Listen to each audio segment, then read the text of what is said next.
People, জনগণের অভিপ্রায় হচ্ছে সবচেয়ে বড় সংবিধান। সেই জনগণের অভিপ্রায়ের কারণে ওই সময় উপরাষ্ট্রপতি হয়ে উনি এটা নির্বাচন দিয়েছেন, ওই সময় বৈধ হয়েছিল। এবারেও যে অর্ডারটি হয়েছে এটিও জনগণের অভিপ্রায়ের কারণে হয়েছে। তো সুতরাং আপনারা যদি এটাকে অস্বীকার করেন, আপনারা যদি ওনারা সবসময় সংবিধানে ততটুকু চান যতটুকু ওনাদের ভালো লাগে। আমাদের গ্রামে একটা কথা বলে, আমার জামাই ভালো মেয়ের কথা শুনে, আর আমার ছেলে খারাপ তার বউয়ের কথা শুনে। মানে নিজের সাথে আসলে ভালো আর নিজের সাথে এগেনস্টে গেলে খারাপ। এই জন্য এই সরকারকে আমি বলবো, এই জুলাই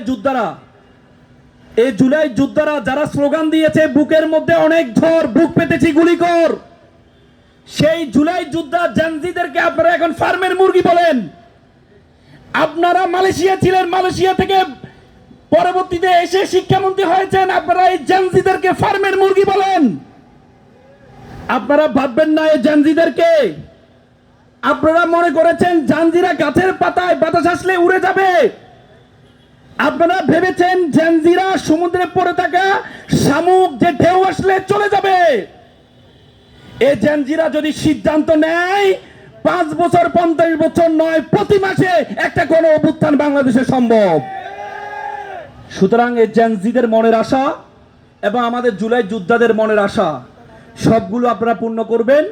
রাষ্ট্র সংস্কারের যে গুরুত্বপূর্ণ সংস্কারগুলো, আমাদের গুম অধ্যাদেশ যেটি ছিল আপনারা বলেছেন এটাকে সংশোধন করবেন, সংশোধন করে আবার এটাকে তৈরি করবেন। আপনারা এটাকে ল্যাপস করে দিয়েছেন, মানবাধিকার অধ্যাদেশকে ল্যাপস করে দিয়েছেন। আপনাদের প্রতি আমি বিশ্বাস করি বিএনপি গণভোটকে পালন করবেন, কিন্তু ইগু সমস্যা, ওনাদের ইগু সমস্যা। কারণ শুরুতে না বলেছেন, এখন হ্যাঁ কিভাবে বলবেন?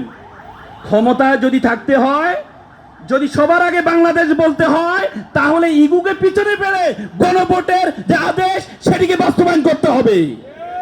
তো সুতরাং সকলকে আবারও এই রাষ্ট্র সংলাপ ফোরাম যে রাষ্ট্র সংস্কার করার জন্য যে সুন্দর উদ্যোগ গ্রহণ করেছে, জুলাই যোদ্ধাদেরকে যে উদ্যোগ গ্রহণ করেছে, আমি আবারও তাদেরকে স্যালুট জানাই এবং একটি সুন্দর বাংলাদেশের, একটি জুলাই যে সংস্কারের আলোকে একটি সুন্দর বাংলাদেশ হবে সেই প্রত্যাশা করেই আমি আমার কথা শেষ করলাম। আসসালামু আলাইকুম রহমতুল্লাহ।